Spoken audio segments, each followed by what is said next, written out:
Welcome back to PPSW, your favorite hangout place, otherwise known as a Space Gulag. Today we're back with another Star Wars Theory. So today we're doing something completely different. It's a collab day. We're doing another collab. I got another one planned for sometime within the next 2 weeks, so stay tuned for that as well. But if you want to watch part 1 to this series, go check out my friend Star Wars Rebel Leader. Link is down below.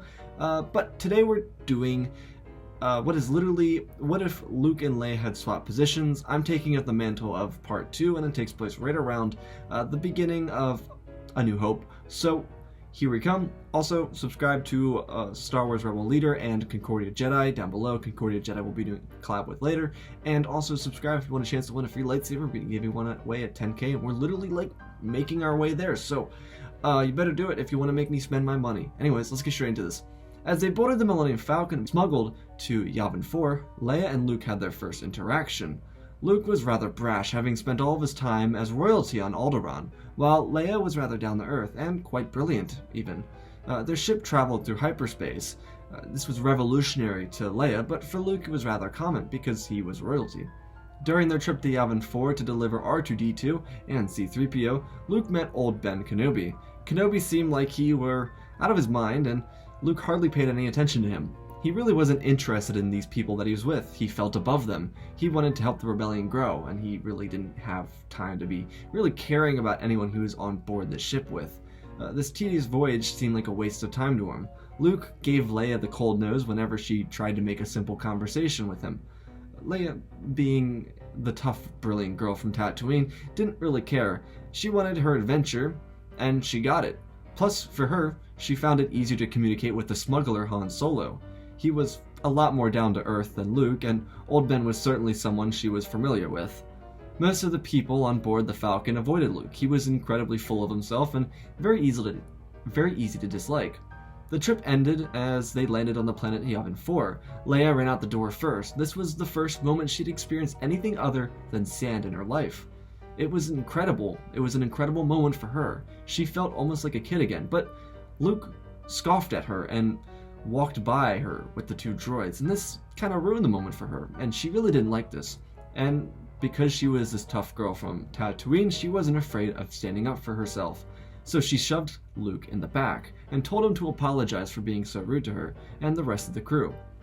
Han from the side rather liked this fiery girl. He thought her courage was a bit overdone, but she was incredible nonetheless. Luke told Leia that he wouldn't apologize for being rude to her, so when she shoved him again, it was his natural reaction to retaliate. But that got him nowhere but the floor. Luke swung at Leia and she grabbed his wrist and flipped him on his back. She didn't go further than that. The embarrassment in front of everybody for Luke was all she needed to prove her point. As Leia went inside of the base with the 2 droids that followed her, Kenobi and Han and Chewie entered the briefing room. Luke eventually caught up, but the rebels were discussing what to do about the weapon they had encountered on Scarif. The rebellion would crumble if the Death Star located Yavin IV, and that was an unacceptable outcome for the rebellion. Luke thought of an idea, and so he acted on it. Luke gathered a bunch of rebels. They didn't really know him, but the name Organa drew their attention. Organa was known throughout the rebellion. He gave hope to their cause, so maybe the child of Bail would be able to do the same for them.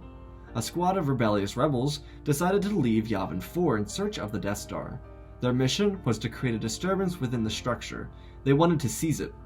Luke was ready to lead this assault. All of his impatience had been leading him to this moment to act. Though back on Yavin, it was clear to the rebels that some of their troops had left, and that a loyal rebel had actually reported the rebellion within the rebels' ranks. The rebel leadership was infuriated by the decision of Leia Organa to leave the rebel base with some traitorous rebels for an assault on the Death Star. Though it didn't take long for Luke to reach the Death Star, the Empire had found the rebels' secret base on Yavin IV and were closing in. It was now or never for the rebels to stop the Empire. Because Luke was on the station, an elite group was gathered to help Luke and the troops get off the station. Han, Leia, Chewie, and Ben gathered up a group of rebel troops inside of the Millennium Falcon and a couple of U-Wings, and they made their way for the Death Star. The rebels within the Death Star, though, were already engaged in a firefight. They decided to make their way for the Death Star's command deck, but before the rebels could get anywhere, they were stuck in a hallway, and then the doors around them closed. A dark figure stood at the end of the hallway before the rebels could find a way to escape. All the doors around them opened up, and Imperial stormtroopers were aiming their weapons at the rebels. Vader knew the rebel base was about to be obliterated, so he decided that the fate of these rebels would be imprisonment, as their friends died without them being able to do anything to stop them. Vader wanted to interrogate each of the prisoners to snuff out any of the remaining systems with rebel troops present on them. The Death Star slowly etched its way towards Yavin IV, and the rebels had to act now, or it would be the death of their cause. The Millennium Falcon and a wing of U-Wing fighters entered space. U-Wings followed the Falcon as they went to enter the Death Star. Vader's interrogations were brief. Most of the rebels didn't have what he needed. The Imperial prison deck was filled to the brim. There wasn't room for extra prisoners. Then in the hangar bay, several rebel ships began to board. The Millennium Falcon followed suit. Han decided that the payout for this could be huge for him, so he was very invested in this. Ben informed the crew that the rebels who came here were already captured. Ben told the crew to go to the prison block to free their friends. He was going to disable the Death Star's engines. The groups split up, and several of the rebels moved to the prison block, while a squad of troops began making their ways towards the command deck. The Death Star was full of Imperial troopers. Every corridor was full of stormtroopers. The rebels were good fighters, though they were able to slaughter Imperials at an incredible ratio. Captain Rex led a group of guerrillas to an elevator shaft. Their mission was to take over the command bridge and deter the attack of the Death Star if Ben Kenobi failed.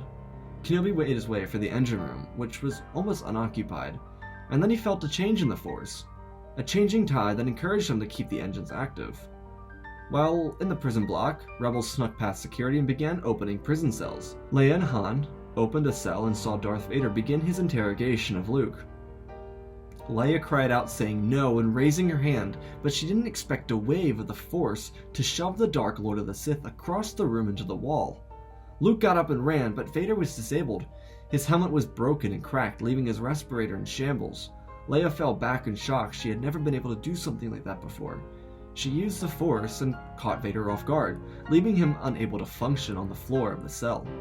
Han slammed the cell door panel and the cell door closed, keeping Vader stuck. Han jumped to Leia's aid and she looked up at the scoundrel. She saw that his heart was full of love and he hid it from everyone. Then a firefight began. Chewie got in front of the three and started shooting his bowcaster, crippling stormtroopers left and right. There weren't many, but the prison deck would be filled momentarily. The rebels began opening cells across the prison block as they began to take Imperial weapons and started killing stormtroopers. On the command deck, Tarkin and a load of stormtroopers waited for the rebel insurgents to enter the room.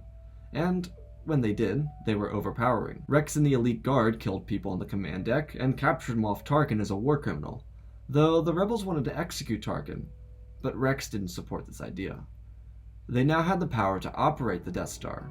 Rex told the troops that this was a delicate process and they had to use this diplomatically. Before Rex could do anything, though, a rebel trooper backhanded Rex in the back of the head with a rifle, knocking him out. Meanwhile, in the prison block, the rebels continuously won their fight against the Empire, killing stormtroopers and breaking out of the block. Imperial troops were now in full retreat. The rebels on the command deck set themselves into hyperspace. They had a mission in mind. The crew made their way to the bridge and found Rex being dragged out of the room. Luke, Leia, Han, and Chewie were confused and asked why he was knocked out. They told them that he had betrayed them, telling them not to execute Tarkin, who, with the rest of the command staff, lay dead on the command deck. The rebels wanted to make an impact. Their goal was to destroy an Imperial planet, to show the Empire not to mess with the galaxy. The crew didn't exactly agree with this idea. The idea of blowing up an Imperial planet, that went against the whole purpose of rebellion. The troops on the deck stunned Leia, Luke, Chewie, and Han, and they were eventually taken down to the prison deck. The Death Star arrived at the core world of Coruscant. The rebels were ready to make a move to show the Empire who they were messing with. Palpatine and the entire dissolved Imperial Senate were present on Coruscant. The rebels ignited the Death Star's laser and targeted the Senate building on Coruscant. Without any verbal warning to the civilians of Coruscant, a single reactor blast cut through the capital city. Without destroying the planet, Coruscant's main city was reduced to rubble, exposing the lower, poor levels to the extreme amounts of Kyber radiation and fire above. The city was uplifted, establishing the lower levels as the new upper levels. The center of commerce in the galaxy was gone.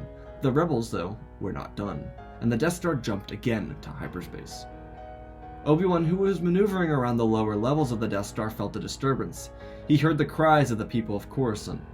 The rebellion had turned against the people of the galaxy, and he needed to stop it. He began to make his way to the prison block because he felt that the children of Skywalker were there.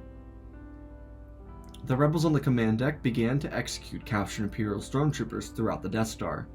The rebels became full-blown terrorists. The destruction of Jedha City created monsters in the rebel troops. They were ready to undermine the entire galaxy. Then, the Death Star fell out of hyperspace, and without a second of hesitation, a blast shredded through the outer ring, through the planet core, and out the other side and through the planetary ring of the Imperial docking yards on Kuat. The Imperial infrastructure was then crippled, but even worse than this, the rebels became the very thing they swore to destroy. The outer ring of Kuat broke open and several people on the deck were sucked out into the vacuum of space. The space station began to swing and rip apart as all the people on the station died, the painful death the rebels left for them. On the Death Star, celebration broke out for the rebels. They struck at the heart of the Empire, and they had accomplished victory. On the prison deck, Obi-Wan broke the crew and Rex out of their cells. Obi-Wan then opened a cell and found the body of Darth Vader. He had suffocated, alone. Leia had accidentally killed her father. Obi-Wan knelt down and said one final goodbye to his old friend, and then the group had to decide what to do. They couldn't stop the rebel command deck. They needed to retreat. These rebels were beyond repair. It needed to be the combined force of the Empire to stop it. The crew got to the Millennium Falcon and escaped the Death Star before it leaped into hyperspace again. The rebellion became seen across the galaxy as true terrorists, not freedom fighters. The Empire was seen as heroes of war, but they were losing to the Death Star. The criminal underworld seized control of power in the galaxy, with the lack of governmental force present in the galaxy. Most of any of the influential people in the galaxy had died on Coruscant. With the entire destruction and death of billions on Kuat, the galaxy was united against the rebellion. For the crew of the Millennium Falcon, they fled into the Outer Rim to avoid running into the war effort created by the Empire and the rebellion. The criminal underworld would stretch its greedy arms out into the Mid-Rim. Leia and Han would express love for one another and eventually fall in love, and Obi-Wan would train Leia and eventually Luke, after he came down from his arrogance. There wouldn't be much that they could do for the galaxy. The entire galaxy was in shambles. Luke wanted to be more influential in politics, but he hadn't learned as much as he wished he could have about his stepfather. Obi-Wan would eventually tell the two about their father, and how they could influence the galaxy to come together. The war would eventually end, and the Empire would become the ruling power in the galaxy, though the Empire would be less dominant and less militaristic. They would crack down on the criminal underworld, and they would begin to rebuild Coruscant's capital city. The Death Star would have been destroyed by a group of brave elite Imperials who imploded the Death Star from the inside as a suicide to stop the rebel scourge. The Empire would also welcome the Jedi Order back to Coruscant and allow them to operate as forces of justice in the galaxy. And that is the end of part 2, ladies and gentlemen. I hope you guys did enjoy this. I've never really done this before. Usually, as you guys know, I start most of my stories and I finish most of my stories, so it was definitely a unique experience being able to start from a part of somebody else's story. So I hope you guys like what was done here. I really tried to do something different with what the Rebels did. I think that the possibility of taking over the Death Star and using the Death Star to fight against the Empire would have been something different for the Rebels to do, but also something that is a little bit more that we don't talk about the Rebels. The Rebels were technically terrorists, and we kind of see them as the good guys, but they were literally technically terrorists, and I think that's what I was trying to portray here. I was trying to take it from a different perspective about how the Rebels would operate and how Luke and Leia would be different in this situation. Obviously, this isn't as long as a lot of the theories that I've been doing lately. It hasn't gotten to 30 minutes or even 48 minutes, but what I was trying to convey here is the difference in which each person would be being from different parts of the galaxy. I think Luke would be a bit more arrogant, a bit more brash, because he's already brash in canon, at least in Episode 1, or A New Hope.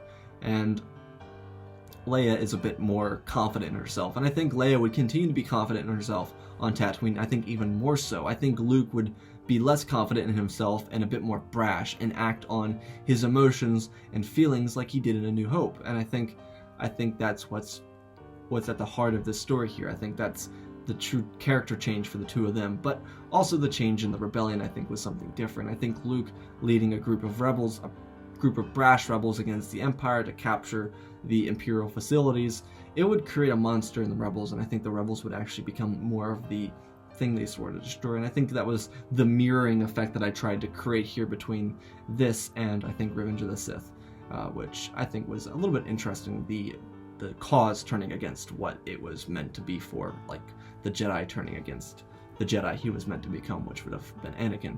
Also, for the story of Vader in this story, I think I wanted to get rid of him, and I think I did it in the most natural way I could. Obviously, we could talk about Force barriers and how strong Vader was with the Force and everything, but I personally believe that if Vader wasn't suspecting it, and if Leia was powerful enough, which I believe she could have been and would have been, being the daughter of Vader, I think that it's very plausible and possible that she would have completely surprised him, and if he was just caught off balance and his mask crashed into the wall, it could have just killed him by, crippling his life support system. But that's just me. I hope you guys enjoyed this. Tell me what you think down below. Don't forget to subscribe to these awesome channels, Concordia Jedi and Rebel Leader, Star Wars Rebel Leader. Awesome dudes. I hope you guys enjoyed this collaboration. If you want to see more, let me know down below.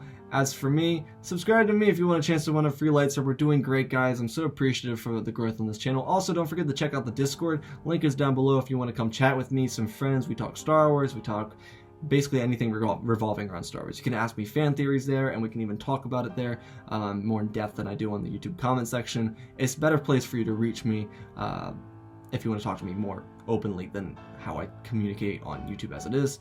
Anyways, guys, hope you guys enjoyed. Love you all. Spread the love, and always remember, may the Force be with you.